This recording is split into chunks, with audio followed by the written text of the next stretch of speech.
Matukio ya nyangumi kujikita fukweni na kupoteza maisha ni mambo yanayosikitisha sana mara kwa mara kote duniani, ikiwemo tukio la hivi karibuni lililotokea Muhanda. Tamapo katika video hizi zinaonyesha namna tukio hili lilipogonga vichwa mbalimbali vya habari ulimwenguni kutokana na ukubwa wa nyangumi huyu. Sasa leo tutachambua sababu mbalimbali zinazopelekea nyangumi kujikuta wako fukweni na kushindwa kurudi katika maji yenye kina kirefu. Hapa kuna uchanganuzi au uchambuzi wa kina kuhusu sababu, uwezekano wa uokoaji na ukweli kuhusu ukubwa wa nyangumi hao kama huyu aliyeonekana huku Muhanda. Wengi huzania kwamba huenda huyu ndio nyangumi mkubwa zaidi. Lahasha. Twende tukafahamu. Nini kinachosababisha nyangumi kujikuta wako fukweni na kushindwa kurudi katika kina kirefu cha maji? Nyangumi hawaji fukweni kwa makusudi. Mara nyingi hukwama watayo: ugonjwa au majeraha. Nyangumi akiwa mgonjwa au mzee au aliyejeruhiwa na kwa kugongwa na meli kubwa au kushambuliwa na papa hupoteza nguvu na kusukumwa na mawimbi hadi ufukweni. Nyangumi hutumia sauti kujua njia na kelele za meli kubwa, majaribio ya kijeshi ya sonari au milipuko ya kutafuta mafuta baharini huvuruga mfumo wao wa ubongo na kuingia kwenye maji machache. Nyangumi wanaishi kwa makundi yenye ushirikiano mkubwa. Kiongozi akipotea au akiwa mgonjwa na kuelekea fukweni, kundi zima linaweza fuata na kukwama pamoja. Kitendo hiki tunaita mass stranding. Kuna fukwe ambazo zina mteremko mdogo sana na mchanga mwingi. Nyangumi wakiingia kuwinda samaki, mfumo wao wa rada hauwezi kutambua mabadiliko ya kina cha maji mapema, na maji yakipwa kupungua wanakwama. Je, kuna uwezekano wa kuwarudisha baharini? Hili ni swali ambalo limetokea au limeulizwa na baadhi ya watu, hasa katika kile ambacho kimetokea eneo hili la Muhanda. Kutokana na ukubwa wake, kulikuwa na changamoto za kumrejesha katika eneo lake. Uokoaji wa nyangumi unawezekana, lakini ni mgumu sana, unategemeana na mambo kadhaa.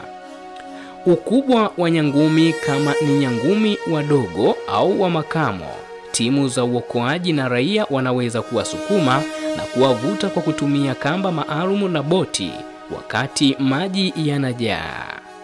Changamoto ya uzito wa nyangumi wakubwa sana wakikaa fukweni kwa muda mrefu.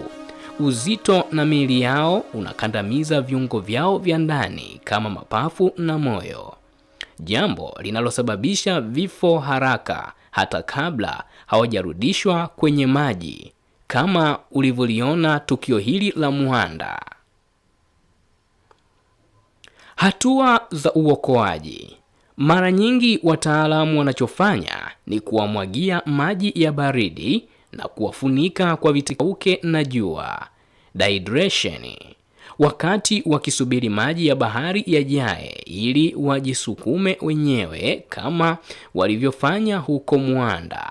Mamlaka kama ICCN ya Kongo zilijaribu kumwokoa, lakini kwa bahati mbaya ilishindikana kutokana na changamoto hizo. Mfano wa nyangumi wa Muhanda huko nchini Kongo na ukubwa wake. Tukio la huko Muhanda katika nchi ya Kongo lilitokea mapema mwezi huu wa Julai 2026. Lilihusisha nyangumi aliyedhaniwa kuwa ni Hompa Ndumbwi. Je, ndio nyangumi mkubwa zaidi duniani? Hapana. Ingawa nyangumi aliyotokea Muhanda Alikuwa mkubwa sana na wa kushangaza ulimwengu kwa wakazi wengi waliofika eneo hilo, kwani fukwe za Kongo zina urefu wa kilomita 37 tu na matukio haya ni nadra sana. Humpback whale sio aina ya nyangumi mkubwa zaidi duniani. Nyangumi wa mwanda alikuwa na urefu mkubwa, lakini aina yake huwa inafikia kati ya mita 13 hadi 17 na uzito wa tani 40 hivi. Nyangumi mkubwa zaidi duniani anaitwa blue whale, nyangumi buruu. Huyu ndio kiumbe mkubwa zaidi kuwahi kuishi duniani, hata kuliko dinosaria wa zamani. Urefu anafikia hadi mita 30, sawa na urefu wa mabasi matatu makubwa ya abiria yakiunganishwa. Uzito anaweza kufikia hadi tani 150 hadi 200. Ulimi wake tu una uzito sawa na tembo mmoja mzima, na moyo wake una ukubwa sawa na gari ndogo. Kwa hiyo huyu tuliyemuona hapa nchini Kongo ni mkubwa kwa mtazamo wa kibinadamu na ni tukio kubwa la kihistoria kwa ukanda huo. Lakini kisayansi, nyangumi buruu au blue whale ndio gwiji wa ukubwa baharini. Hii ni Unyakisani Empire Village Production. Kama bado hujasubscribe, basi subscribe chaneli hii, like na kushare ili uwe mtu wa kwanza kupata historia za kuvutia na kusisimua. Lumusu kepa abusubika bukulu. Tupolo kulubiko ko. Aina fumi ne okumazi. Ai bele basu tana. Duke ne fafa. Ai bele bukaka. Ndona samba. Dukuna msinyeka. Zibuni ntima. Kumyamba njenza. Bawi mona. Fu nganga fuwe. Muntu. Simsi toto. Kutubilanga. Bali besabu. Bali mona. Ton bukulu bitu. Mama mbo mono kyanko.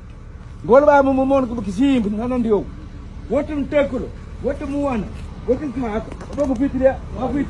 Ai menya ni kinyamba chifuwa chinganga. Kaka duma. Golu up. Mua. Golu up.